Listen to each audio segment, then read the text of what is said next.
Hello, and welcome to Redstone for the Average Steve. This is episode 9, and in this episode, we're going to be going over, in one my opinion, is the most complicated item or block in the game, and that is the Redstone comparator.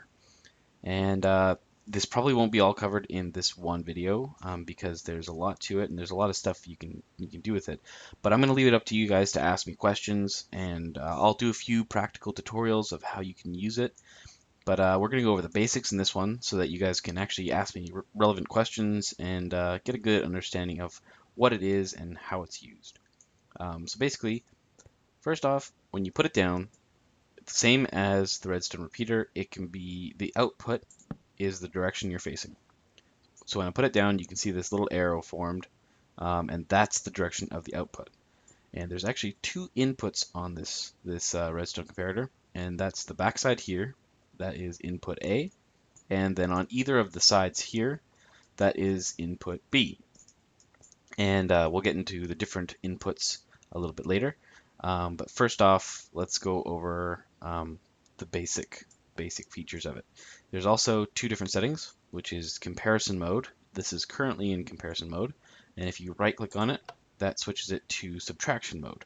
And again, I'll get into why they're called those two different modes, but as long as you know what those two different modes are called, then you'll have no problems later on. So this is comparison mode, subtraction mode.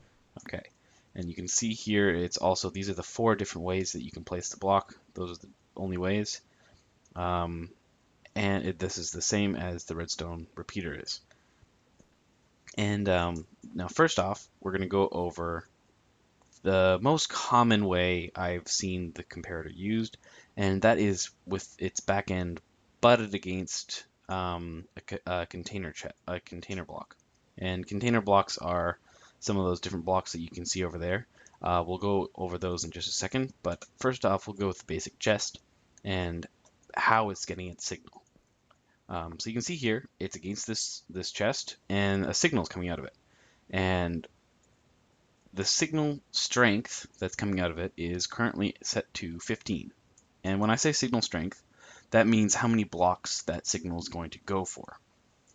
So you can see right here, it's actually going for 15 blocks, and that is at its maximum. It's a 100% signal strength. So 1, 2, 3, 4, 5, 6, 7, 8, 9, 10, 11, 12, 13, 14, 15. And basically, as you go down the line, the signal strength goes less and less. So this one here is at 15, 14, 13, 12, etc. And the reason it's at 100% capacity with signal strength is because the container is filled 100% capacity. For example, now if we add a chest next to this, so this is currently now a double chest, which is half of the container. Basically, half the container is full, meaning it's going to have half the signal strength, which you can see happened right here. Now we have, let's just count the blocks here. 1, 2, 3, 4, 5, 6, 7, 8. So that's roughly half, because you can't do exactly half of 15, so it'll round it up. But yeah, so that's the most important thing you need to know. The signal strength given off is based on the percentage of the chest that's filled. And the other thing with these little spots in the chest are one wooden sword is equal to 100%. One stack of potatoes is equal to 100%, and one stack of snowballs is also equal to 100%. So even though there's only one wooden sword and 16 snowballs, they're equal to the same amount of signal strength that is going to be given out like one stack of potatoes. And we'll show you that in just a second. Okay, I'm going to skip this for a second, and we're going to go on to the different containers. So you can see here, all I've put in is one stack of baked potatoes, so you can see the different containers giving off different signal strengths. So there's one stack of potatoes in there, and it's only giving off one block. And in that, basically the way that works is that even if there's only one potato in there, it'll always give off that one piece of signal strength. So that's not based on percentages. If there's something in this chest, it will give off at least one block, but it won't go past it until it goes to the proper percentage. And you can see here, we have only one stack of potatoes in this hopper, but it's going 3. So that you can see right there, one stack out of 5 is 20%. and 20% of 15 is 3. Not exactly 3, but it's approximately 3 blocks. Another block that can give off signal strength is jukebox. So if you put a record in there, I'm not going to play that music right now, but if you put a record in the jukebox, it will give off a signal. And the different records will give off different signal strengths.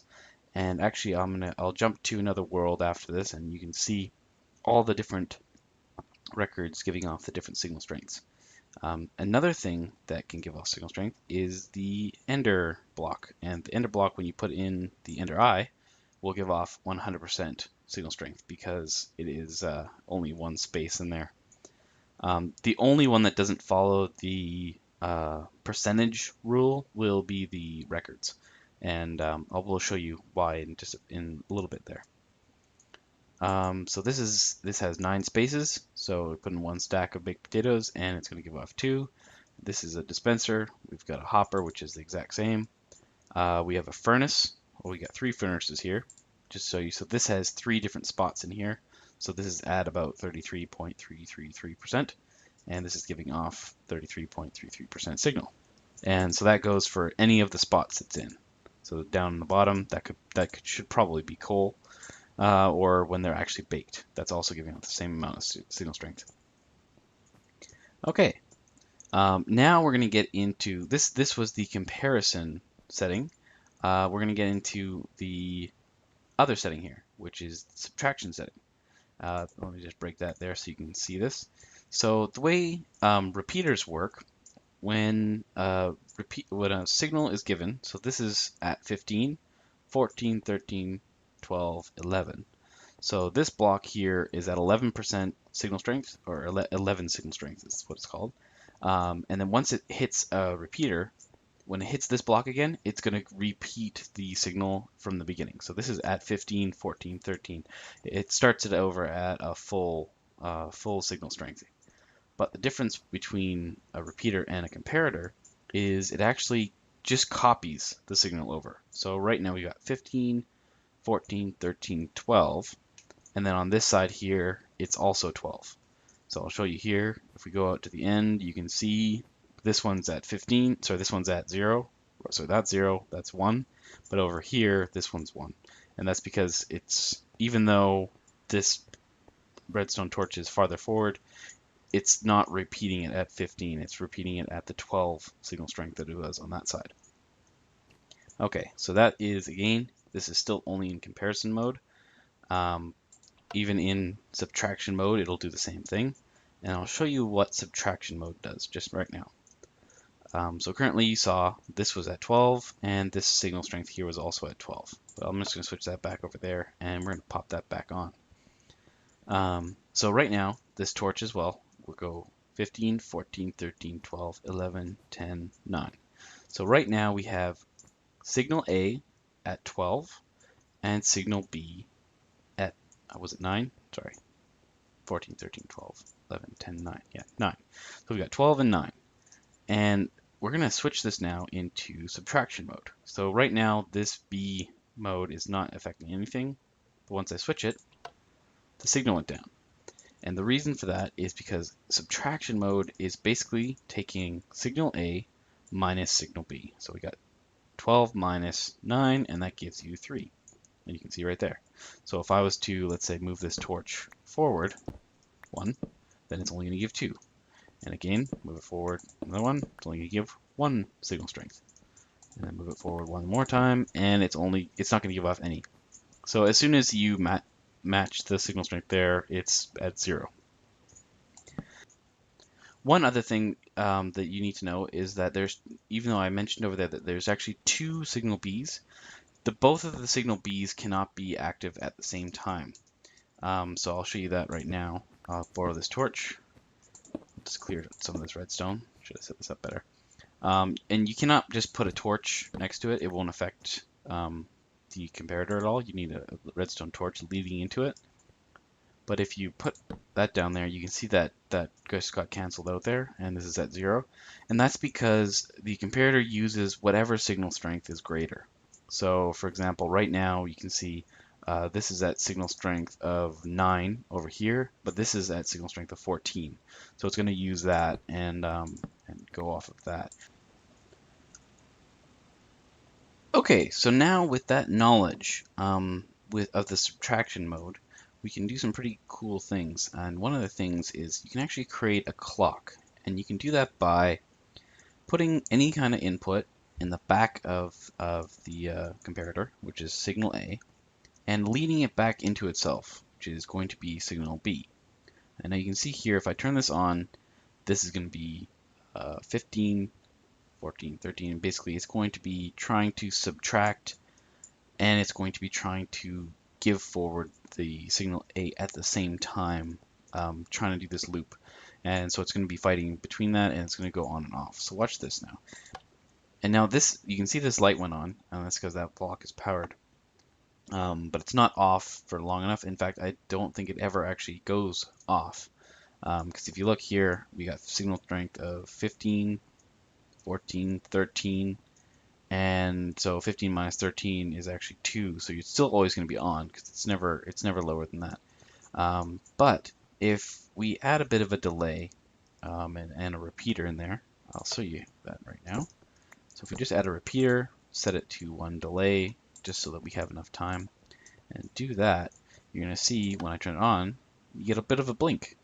And that's because this repeater, remember, it sets it back to 15. So it's actually 15 minus 15 now. And that is becoming off after it's fighting on and off the whole time, which is pretty cool. So now you can create a clock. You don't hear pistons running all the time. Don't set up too many of these, though, on the server, because it will lag over time. But not over time, but just if it's running all the time, it will lag the server. But if you have this on intermittently, then it'll be much more quiet than a piston clock would in the previous ways that you had to do it. So this is very useful. Okay, so I just jumped into a different world here to show you the different signal strengths that the records give off. And so you can see that all these are the records here from 13 all the way down to weight. And that is the order of the signal strength as well. So this starts down at 1, 2, 3, 4, 5, 6, 7, 8, 9, 10, 11, 12. So all the way down to 12.